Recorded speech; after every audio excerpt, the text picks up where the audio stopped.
नमस्कार प्यारे विद्यार्थियों, आप सबका स्वागत है आपके अपने YouTube channel life smart study bye Arun sir में। आज इस वीडियो के माध्यम से मैं आपको जो लोकसभा चुनाव 2019 से संबंधित जितने भी इम्पोर्टेंट क्वेश्चन हैं, जो सबसे ज़्यादा महत्वपूर्ण प्रश्न है, जो प्रत्येक परीक्षाओं में पूछे जाते हैं, आपको हमेशा के लिए याद हो जाएंगे। इसके लिए आप इस वीडियो को शुरू से लेकर अंत तक देखें। जो लोकसभा चुनाव 2019 के जितने भी इम्पोर्टेंट क्वेश्चन हैं वो आज मैं लेकर आया हूँ। तो ये इतने ज़्यादा इम्पोर्टेंट प्रश्न है, अगर आप किसी भी एग्ज़ाम की तैयारी कर रहे हो तो इन प्रश्नों को अच्छे से रट लीजिए, ताकि आपको ज़्यादातर क्वेश्चन लोकसभा से संबंधित अगर कोई क्वेश्चन पूछा जाता है तो इसी वीडियो के में से पूछा जाएगा। इतने क्वेश्चन इंपॉर्टेंट मैंने इस वीडियो में डाले हैं, तो आप सब इसे ध्यान से देखें। और इसी प्रकार के क्वेश्चन अगर आप देखना चाहते हैं तो आप मेरे चैनल को लाइक करें, शेयर करें, सब्सक्राइब करें और कमेंट करके मुझे बताएं कि आपको वीडियो कैसा लगा। ठीक है, आज शुरू करते हैं। आज का पहला प्रश्न जो सबसे ज़्यादा इम्पोर्टेंट है लोकसभा चुनाव 2019 को मैंने देखते हुए, परीक्षा के माध्यम को देखते हुए मैंने ये अप्रोच लगाई है कि विद्यार्थियों का ज़्यादा से ज़्यादा हित हो, उन्हें ज़्यादा भटकने की ज़रूरत नहीं, और ऑथेंटिक जो आपके पास क्वेश्चन आंसर होता है वो आपको मिल सकें। तो शुरुआत करते हैं अपन संविधान, जो इंडियन पॉलिटी करंट अफेयर्स का टॉपिक है, लोकसभा चुनाव से संबंधित प्रश्न। तो इसमें जो पहला क्वेश्चन है आज का, उसकी बात करते हैं अपन। पहला क्वेश्चन है, लोकसभा चुनाव कितने चरण में संपन्न हुआ था? तो ये क्वेश्चन भी अभी पूछा गया एग्जाम में, जब बैंक की एग्जाम लगी थी उसमें, SBI बैंक की, तो उसमें पूछा गया था कि हाल ही में संपन्न लोकसभा चुनाव 2019 कितने चरणों में संपन्न हुआ है। तो आप इसका आंसर बताओ फटाफट कि लोकसभा चुनाव 2019 कितने चरणों में संपन्न हुआ है। तो इसका आंसर हो जाएगा 7 चरणों में। कितने चरणों में? 7 चरणों में पूरे देश में लोकसभा चुनाव 2019 संपन्न हुए हैं। ठीक है, फिर चलते हैं नेक्स्ट क्वेश्चन पर। तो इसका आंसर भी है 7 चरणों में। फिर बात करते हैं नेक्स्ट क्वेश्चन की। मतदाताओं की रियल टाइम उपलब्धता जानने के लिए किस ऐप को लॉन्च किया गया है? अब की बार ही मतदाताओं की रियल टाइमिंग को जांचने के लिए एक भारत सरकार द्वारा एक ऐप लॉन्च किया गया, जिसका नाम था वोटर टर्न आउट। क्या था? वोटर टर्न आउट ऐप, जिसके माध्यम से जो भी मतदाता है उनकी रियल टाइमिंग उपलब्धता की जानकारी प्राप्त हो सकती है इस ऐप के माध्यम से। फिर चलते हैं नेक्स्ट क्वेश्चन पर। भारत की पहली ट्रांसजेंडर चुनाव राजदूत, इलेक्शन एम्बेसडर, राजदूत कौन है? तो जो भारत की पहली ट्रांसजेंडर चुनाव राजदूत है वो है आपकी गौरी सावंत। कौन है? गौरी सावंत। इसका आंसर हो जाएगा गौरी सावंत। महाराष्ट्र की है। कहाँ की है? महाराष्ट्र की। ये पहली ट्रांसजेंडर चुनाव राजदूत है, एम्बेसडर बनाया गया है इसे महाराष्ट्र का। फिर चलते हैं नेक्स्ट क्वेश्चन पर। भारत में पहली बार लोकसभा चुनाव कब कराया गया? भारत में पहली बार लोकसभा चुनाव कब कराया गया? ये क्वेश्चन बार बार एग्जामों में पूछा जाता है और कई बार पूछा गया है कि भारत में पहली बार जो लोकसभा चुनाव हुए थे वो कब हुए थे। तो जो भारत में पहली बार लोकसभा चुनाव हुए थे 1951-52 में हुए थे।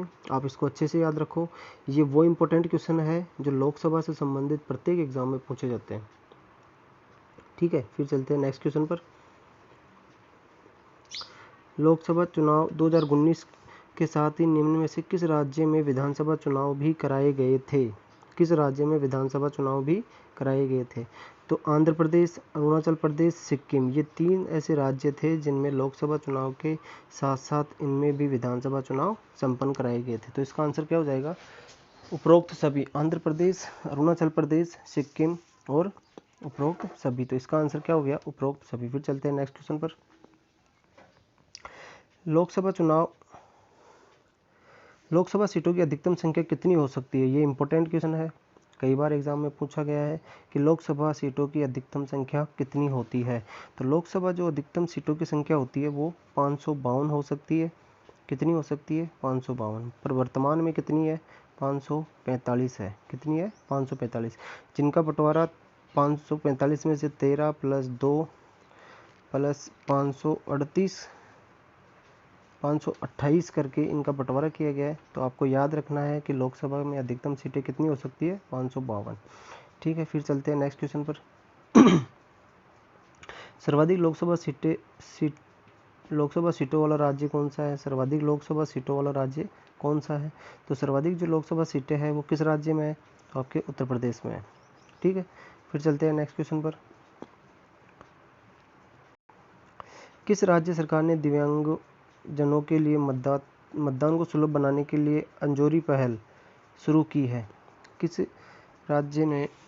राज्य सरकार ने दिव्यांगजनों के लिए, जो हैंडीक्राफ्ट है, उनके लिए मतदाता को सुलभ बनाने के लिए अंजोरी पहल की शुरुआत की है? तो ऐसा राज्य कौन सा है? तो ऐसा राज्य है असम, जिसने कौन सी पहल की शुरुआत करी है? अंजोरी पहल की।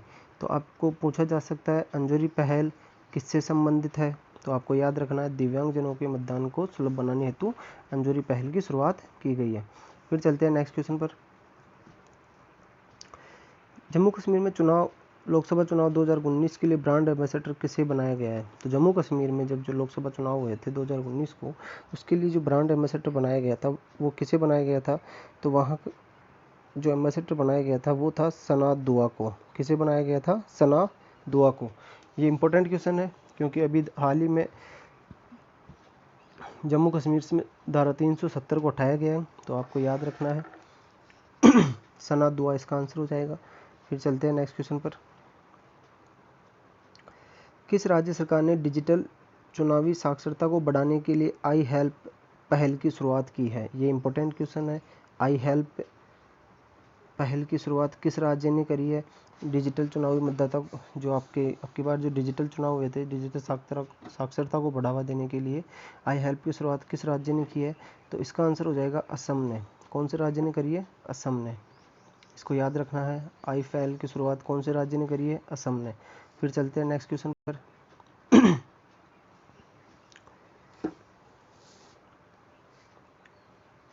देश का पहला वाटर पार्क कहाँ खोला गया है? देश का पहला वाटर पार्क कहाँ खोला गया है? इंपॉर्टेंट क्वेश्चन है। देश का पहला वाटर पार्क कहाँ खोला गया है? तो देश का जो पहला वाटर पार्क खोला गया है वो गुरुग्राम हरियाणा में खोला गया है। कहाँ खोला गया है? गुरुग्राम हरियाणा में। ठीक है, इसका नाम पहले गुड़गांव था, जो अब इसको चेंज करके क्या कर दिया गया है? गुरुग्राम। तो जो देश का पहला वाटर पार्क खोला गया है वो कहाँ खोला गया है?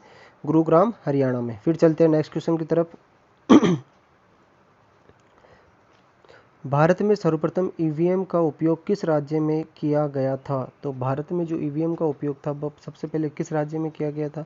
तो इसका आंसर हो जाएगा केरल। कौन से राज्य में?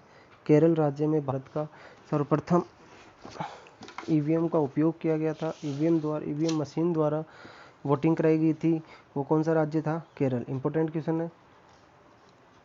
फिर चलते हैं नेक्स्ट क्वेश्चन पर। किस संविधान संशोधन के तहत मतदान करने की न्यूनतम उम्र सीमा को घटाकर 21 से 18 वर्ष कर दिया गया?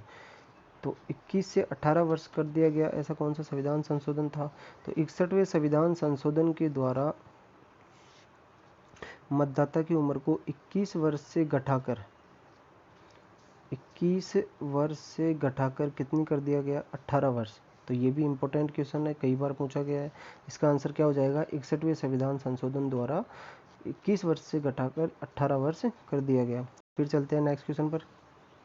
संविधान किस अनुच्छेद में लोकसभा का वर्णन है? संविधान के किस अनुच्छेद में लोकसभा का वर्णन है? संविधान के किस अनुच्छेद में लोकसभा का वर्णन है? इंपॉर्टेंट क्वेश्चन है। संविधान के 81 अनुच्छेद में 81 अनुच्छेद में लोकसभा का क्या है? वर्णन। फिर बात आती है लोकसभा, फिर राज्यसभा का वर्णन किस संविधान अनुच्छेद में है? तो राज्यसभा का 80 जो अनुच्छेद है आर्टिकल 80 के अंदर राज्यसभा का है और 79 में संसद का है। तो आपको याद रखना है 79 संसद से संबंधित अनुच्छेद है, ये राज्यसभा से 80 और 81 आपके लोकसभा से संबंधित क्या है? अनुच्छेद है। फिर चलते हैं नेक्स्ट क्वेश्चन पर। निर्वाचन आयोग का गठन कब किया गया था? निर्वाचन आयोग का गठन कब किया गया था? तो निर्वाचन आयोग का गठन किया गया था आपके 25 जनवरी 1950 को। कब किया गया था? 25 जनवरी 1950 को निर्वाचन आयोग का क्या किया गया था? गठन। फिर चलते हैं नेक्स्ट क्वेश्चन पर। वर्तमान में भारत के मुख्य निर्वाचन आयुक्त कौन है? वर्तमान में भारत के जो मुख्य निर्वाचन आयुक्त है वो कौन है? सुनील अरोड़ा जी है, जो वर्तमान में भारत के क्या है? मुख्य निर्वाचन आयुक्त। CEC कौन है? चीफ इलेक्शन कमिश्नर कौन है? चीफ इलेक्शन कमिश्नर कौन है? सुनील अरोड़ा जी। फिर चलते हैं नेक्स्ट क्वेश्चन पर। मतदान के दौरान जो उंगलियों में निशान लगाने के लिए किस स्याही का उपयोग किया जाता है? जो मतदान करने के बाद में जो उंगली पर निशान लगाए जाते हैं वो किस स्याही के द्वारा लगाए जाते हैं? तो ये भी कई बार एग्जाम में पूछा गया इंपॉर्टेंट क्वेश्चन है। तो वो स्याही होती है सिल्वर नाइट्रेट। कौन सी होती है? सिल्वर नाइट्रेट स्याही का उपयोग कर मतदाता की उंगली पर चुनाव से संबंधित निशान को अंकित किया जाता है। फिर चलते हैं नेक्स्ट क्वेश्चन पर। राष्ट्रीय मतदाता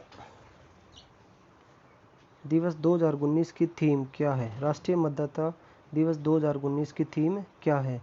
तो इनमें से जो 2019 में राष्ट्रीय मतदाता दिवस की थीम थी वो थी no voter to be left behind, मतलब कोई भी मतदाता पीछे ना छूटे, कोई भी मतदाता पीछे ना छूटे। ये इसकी क्या थी? थीम थी 2019 राष्ट्रीय मतदाता दिवस की। ठीक है, फिर चलते हैं नेक्स्ट क्वेश्चन पर। लोकसभा का कार्यकाल कितने वर्ष का होता है? तो भारत में लोकसभा का कार्यकाल कितने वर्ष का होता है? 5 वर्ष का। कितने वर्ष का होता है? 5 वर्ष का। तो इसको याद रखना, इंपॉर्टेंट क्वेश्चन है। फिर चलते हैं नेक्स्ट क्वेश्चन पर। संविधान के किस अनुच्छेद में निर्वाचन आयोग का वर्णन है? संविधान के किस अनुच्छेद में इलेक्शन कमीशन का वर्णन है?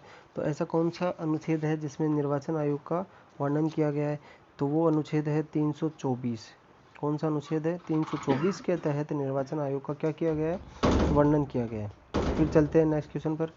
निर्वाचन आयोग में कितने सदस्य हो सकते हैं? निर्वाचन आयोग में कितने सदस्य हो सकते हैं? तो निर्वाचन आयोग में 3 सदस्य हो सकते हैं, जिनमें एक मुख्य निर्वाचन आयुक्त होगा और 2 चुनाव आयुक्त होंगे। एक मुख्य चुनाव आयुक्त होगा और 2 उनके सहायक चुनाव आयुक्त होंगे। तो कुल कितने सदस्य होते हैं? 3। आपको याद रखना अच्छे से। फिर चलते हैं नेक्स्ट क्वेश्चन पर। मुख्य निर्वाचन आयुक्त का कार्यकाल कितना होता है? इंपॉर्टेंट क्वेश्चन है, कई बार एग्जामों में पूछा गया है। हो सकता है आपकी बार भी आपको देखने को मिले अपनी एग्जामों में, कोई जिसकी भी आप तैयारी कर रहे हो उसमें से संबंधित निर्वाचन आयुक्त से संबंधित क्वेश्चन पूछा ही जाता है। तो इसका आंसर हो जाता है 6 वर्ष या 65 वर्ष। क्या हो जाता है? 6 वर्ष या 65 वर्ष, जो भी पहले हो उस निर्वाचन आयुक्त का कार्यकाल होता है। फिर चलते हैं नेक्स्ट क्वेश्चन पर। संपूर्ण चुनाव में ईवीएम से कराने वाला पहला राज्य कौन था? मतलब जो संपूर्ण चुनाव था उसमें पहली बार जो एक राज्य में जो संपूर्ण चुनाव होते हैं वो कराने के लिए ईवीएम मशीन का पहला ऐसा कौन सा राज्य था जिसने ईवीएम मशीन की सहायता से पहली बार इलेक्शन कराया गया हो? तो वो राज्य था आपके गोवा। कौन सा था? गोवा राज्य था जिसने ईवीएम की सहायता से क्या किया था? चुनाव करवाया था। इसका आंसर हो जाएगा गोवा। अच्छा, इसने कब करवाया? तो इसने करवाया था 1999 में। कब करवाया था? 1999 में पहली बार ईवीएम के प्रयोग से क्या किया गया था? इसमें मतदान किया गया था। और पूरे भारतवर्ष में 2004 में, पूरे भारतवर्ष में 2004 से ईवीएम मशीन का क्या किया जा रहा है? उपयोग। फिर चलते हैं नेक्स्ट क्वेश्चन। कौन भारत का राष्ट्रीय दल नहीं है? कौन भारत का राष्ट्रीय दल नहीं है? निम्नलिखित में से कौन भारत का राष्ट्रीय दल नहीं है? बसपा भी है, सपा एक राष्ट्रीय दल ना होकर क्या है? एक अंतर्राज्यीय दल है। मतलब इसका यूपी में ही क्या होता है? तो इसका आंसर क्या हो जाएगा आपके? सपा, समाजवादी पार्टी राष्ट्रीय दल ना होकर क्या है?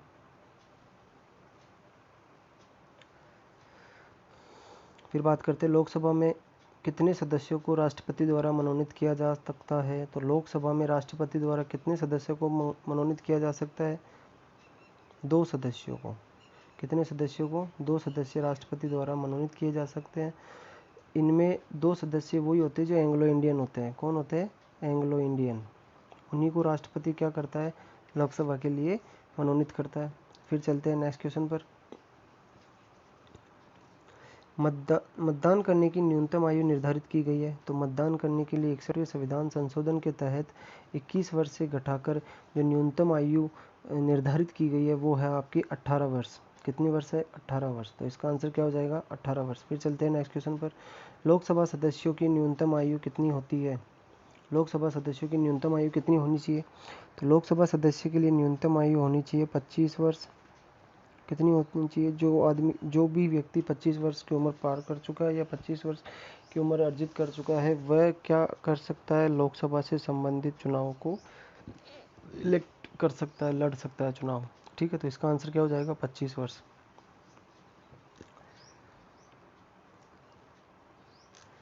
फिर बात करते हैं लोकसभा चुनाव किस पद्धति पर से कराया जाता है? लोकसभा चुनाव किस पद्धति से कराया जाता है? एकल संक्रमण, अनुपातिक, प्रत्यक्ष मतदान, अप्रत्यक्ष मतदान। तो जो लोकसभा चुनाव पद्धति है वो प्रत्यक्ष मतदान को रिप्रेजेंट करती है। इसमें प्रत्येक जो नागरिक है वो क्या करता है? मतदान देकर अपने क्षेत्र का MP सिलेक्ट करता है। तो ये एक प्रत्यक्ष मतदान प्रणाली है लोकसभा चुनाव। ठीक है, फिर बात करते हैं भारत के पहले लोकसभा अध्यक्ष कौन थे? तो भारत के जो पहले लोकसभा अध्यक्ष थे वो कौन थे? GV मालंगर साहब। कौन थे? GV मालंगर साहब। तो आपको याद रखना है अच्छे से। फिर चलते हैं नेक्स्ट क्वेश्चन पर। वर्ष 2019 लोकसभा चुनाव में कौन सी लोकसभा चुनाव है? मतलब जो वर्ष 2019 में जो लोकसभा चुनाव है वो कौन सी लोकसभा के चुनाव है? इंपॉर्टेंट क्वेश्चन है। अभी हाल ही में जो एग्जाम हुई है उनमें भी ये क्वेश्चन पूछा गया है, तो आपके लिए भी ये वेरी इंपॉर्टेंट क्वेश्चन है। ये वही सिलेक्टेड क्वेश्चन है जो लोकसभा से संबंधित मैंने जितने भी इंपॉर्टेंट क्वेश्चन है वो एक ही वीडियो के माध्यम से मैं आपके पास लेकर आया हूँ। तो आप इनको आराम से देखें और रट ले क्वेश्चन को, क्योंकि अगर लोकसभा से कोई भी क्वेश्चन आता है तो इन्हीं में से आएगा। तो लोकसभा चुनाव जो 2019 को लोकसभा चुनाव है वो कौन सी लोकसभा के चुनाव थे? तो वो 17वीं लोकसभा के चुनाव थे। कौन सी के? 17वीं के। तो आंसर क्या हो जाएगा? 17वीं लोकसभा के। फिर बात करते हैं नेक्स्ट क्वेश्चन की। लोकसभा चुनाव के लिए पहली बार हर बूथ पर पारदर्शिता लाने हेतु कुल कितनी वीवीपैट मशीन लगाई गई है? वीवीपैट मशीन कितनी लगाई है कुल लोकसभा क्षेत्र के लिए? तो वो लगाई गई है आपके 17.4 लाख। कितनी लगाई गई है? 17.4 लाख। फिर चलते हैं नेक्स्ट क्वेश्चन पर। लोकसभा आम चुनाव 2019 में पहली बार मतदाता हेल्पलाइन की सुविधा प्रदान की गई है। हेल्पलाइन नंबर क्या है? तो जो मतदाता को पहली बार हेल्पलाइन देने के लिए जिस हेल्पलाइन नंबर की शुरुआत की गई है वो है आपके 1950। क्या है? 1950। ये एक हेल्पलाइन नंबर है जो मतदाता के लिए अब की बार क्या किया गया है? सुविधा प्रदान की गई है। फिर चलते हैं नेक्स्ट क्वेश्चन पर।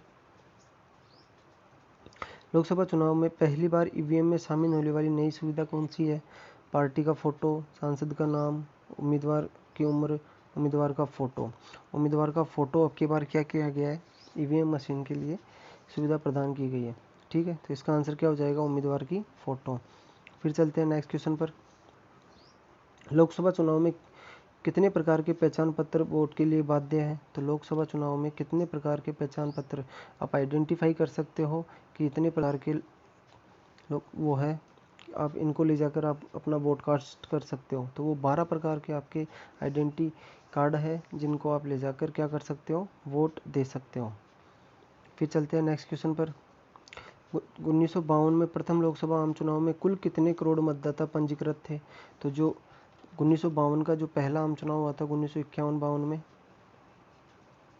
उसमें पंजीकृत मतदाता कितने थे? ये क्वेश्चन कई बार पूछा गया है।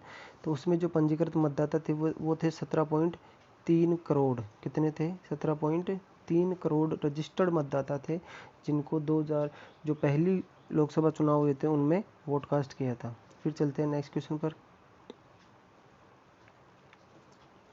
वीवीपैट मशीन का इस्तेमाल सबसे पहले किस राज्य के चुनाव में हुआ था? तो वीवीपैट मशीन का मतलब होता है voter verifiable paper audit trial. मतलब इसमें क्या होता है, जो आपके पास EVM मशीन होती है उसी के पास में एक वीवीपैट मशीन को भी लगा दिया जाता है जिसमें आप किस पार्टी को वोट कर रहे हो उसकी एक टोकन के रूप में वो क्या हो जाता है, उसमें सेव हो जाता है। तो इसका उपयोग किया गया था नागालैंड 2013 के जो चुनाव थे उसमें वीवीपैट का इस्तेमाल किया गया था। ठीक है, तो इसका आंसर हो गया नागालैंड 2013 में जो कराए गए थे इलेक्शन, उनमें इसका क्या किया गया था। फिर चलते हैं, देश के पहले मुख्य निर्वाचन आयुक्त सुकुमार सेन कब से कब तक मुख्य चुनाव आयुक्त रहे, तो 21 मार्च 1950 से लेकर 19 दिसंबर 1958 तक ये इलेक्शन कमीशन रहे। ये भी इम्पोर्टेंट क्वेश्चन है, ये भारत के पहले क्या थे, मुख्य चुनाव आयुक्त थे। फिर चलते हैं नेक्स्ट क्वेश्चन पर, लोकसभा के द्वारा पारित धन विधेयक राज्यसभा में कितने दिन तक रह सकता है। वेरी वेरी इंपॉर्टेंट क्वेश्चन है, ये क्वेश्चन कई एग्जामों में पूछा गया है, राजस्थान पुलिस में भी कई बार पूछा गया है, पटवार में भी कई बार पूछा गया, एनटीपीसी, एसएससी, आरएस, आईएएस तक ये क्वेश्चन पूछा गया है, तो आपको इसको अच्छे से याद रखना है। लोकसभा के द्वारा पारित धन विधेयक मनी बिल राज्यसभा में कितने दिन तक रह सकता है, तो वो 14 दिन तक उसे रख सकते हैं। कितने दिन तक रख सकते हैं, 14 डेज तक, 14 डेज तक इसको रखा जा सकता है राज्यसभा में। फिर बात करते हैं नेक्स्ट क्वेश्चन, कथनों में से एक कथन असत्य है, मतलब जो निम्न कथन है उनमें से एक कथन असत्य है। 2019 में 17वीं लोकसभा के चुनाव थे, कथन सही है। चुनाव की अंतिम तिथि 19 मई थी, ये भी कथन सही है। चुनाव के परिणाम की तिथि 23 मई थी, कथन सत्य है। मतदाता केवल वोटर आईडी द्वारा ही मतदान कर सकते हैं, ये कथन गलत है, क्योंकि अभी ऊपर एक क्वेश्चन था कि मतदाता कितने प्रकार के वोटर आईडी को लेकर वो मतदान कर सकता है, तो वहाँ पर आंसर था 12। कितना आंसर था, 12 वोटर आईडी ऐसी गवर्नमेंट ने ऑथराइज करी थी जिनके द्वारा आप ले जाकर क्या कर सकते हो, मतदान कर सकते हो। तो ये इसका आंसर क्या हो जाएगा, मतदाता केवल वोटर आईडी द्वारा ही मतदान नहीं कर सकता, वो पासपोर्ट ले जा सकता है, वो राशन कार्ड ले जा सकता है, वो आधार कार्ड ले जा सकता है, वो पैन कार्ड ले जा सकता है, और भी जो वेरीफाई आइडेंटिटी कार्ड थे उनको ले जाकर वो क्या कर सकता है, मतदान कर सकता है। फिर बात करते हैं नेक्स्ट क्वेश्चन की, चुनाव आयोग ने वर्तमान में चल रहे लोकसभा चुनाव के साथ ही किन 4 राज्यों में विधानसभा चुनाव कराने की घोषणा की गई है। तो अभी एक क्वेश्चन था कि निम्न में से कितने राज्यों में लोकसभा चुनाव कराए गए, तो एक तो राज्य था सिक्किम, एक था आंध्र प्रदेश, एक था अरुणाचल प्रदेश।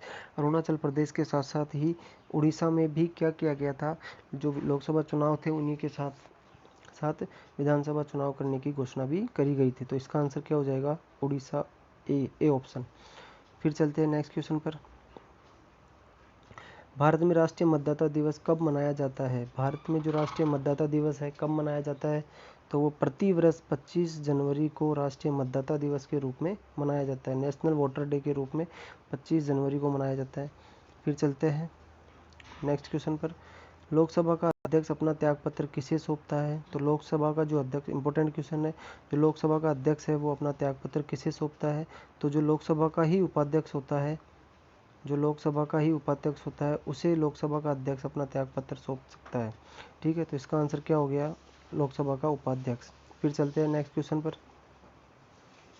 प्रथम लोकसभा अध्यक्ष कौन थे, जो पहली लोकसभा थी उसके अध्यक्ष कौन थे, तो आंसर आ जाएगा आपका जीवी मालवंगर साहब थे, जो पहली लोकसभा के क्या थे, अध्यक्ष थे। फिर चलते हैं नेक्स्ट क्वेश्चन पर, संसद की लोक लेखा समिति में कितने सदस्य होते हैं। इंपॉर्टेंट क्वेश्चन है, कई बार एग्जामों में पूछा गया है कि संसद की जो लोक लेखा समिति होती है, पब्लिक अकाउंटिंग कमेटी में कितने सदस्य होते हैं, तो इसमें सदस्यों की संख्या होती है 15। कितनी होती है, 15। आपको अच्छे से याद रखना है, इंपॉर्टेंट क्वेश्चन है। फिर चलते हैं नेक्स्ट क्वेश्चन पर, भारत का राष्ट्रपति लोकसभा में आंग्ल भारतीय समुदाय के कितने लोगों को मनोनीत कर सकता है। अभी एक पीछे क्वेश्चन था कि कितने लोकसभा सदस्य जो लोकसभा में जो राष्ट्रपति द्वारा मनोनीत सदस्य है वो कितने हैं, तो उनकी आंसर कितना हो जाएगा, 2 सदस्य। कितने सदस्य, 2 सदस्य, और वो 2 सदस्य भी किस समुदाय के होने चाहिए, आंग्ल भारतीय समुदाय के। ठीक है, फिर चलते हैं नेक्स्ट क्वेश्चन पर, भारत में मतदान करने का अधिकार कौन सा अधिकार है, तो जो भारत में मतदान करने का अधिकार है, संवैधानिक अधिकार है, कानूनी अधिकार है, मौलिक अधिकार है या राजनीतिक अधिकार है। जो भारत में मतदान करने का अधिकार है वो कानूनी अधिकार है। कौन सा अधिकार है, लीगल राइट्स है, कानून के तहत आप क्या कर सकते हो, मतदान कर सकते हो। फिर देखते हैं नेक्स्ट क्वेश्चन, लोकसभा चुनाव 2019 के लिए देश का पहला वोट किसके द्वारा डाला गया। जो लोकसभा का पहला वोट था 2019 का, वो किसने डाला था, तो वो डाला था ITBP के सुधाकर नटराजन ने। किसने डाला था, ITBP के सुधाकर नटराजन ने। तो इसका आंसर क्या हो जाएगा, ITBP के सुधाकर नटराजन। ये पहला वो डाला था। अब ये वो इम्पोर्टेंट क्वेश्चन है जो एग्ज़ाम में कई बार पूछे गए हैं, उन्हीं से संबंधित मैंने ये क्वेश्चन बनाए ताकि आपको ज़्यादा से ज़्यादा हेल्प मिल सके एग्ज़ाम में। कोई भी क्वेश्चन आए लोकसभा से, आपका कोई भी क्वेश्चन गलत ना हो। फिर नेक्स्ट चल के क्वेश्चन पे चलते हैं। भारतीय चुनाव आयोग की स्थापना कब की गई थी? तो भारतीय चुनाव आयोग की स्थापना कब की गई थी? 1950 में। कब की गई थी? 1950 में। जो पहले लोकसभा चुनाव हुए थे उनसे पहले भारतीय चुनाव आयोग की क्या की गई थी? स्थापना। फिर चलते हैं अपन नेक्स्ट क्वेश्चन पर। अन्य चुनाव आयुक्त का कार्यकाल कितने वर्ष का होता है? अन्य चुनाव आयुक्त का कार्यकाल कितने वर्ष का होता है? तो इसका आंसर हो जाएगा 6 वर्ष या 62 वर्ष, जो भी पहले हो। और मुख्य चुनाव आयुक्त का कितना होता है? 6 65 वर्ष का, जो भी पहले हो। ठीक है, तो इसका आंसर क्या हो गया? 6 वर्ष या 62 वर्ष। फिर चलते हैं नेक्स्ट क्वेश्चन पर।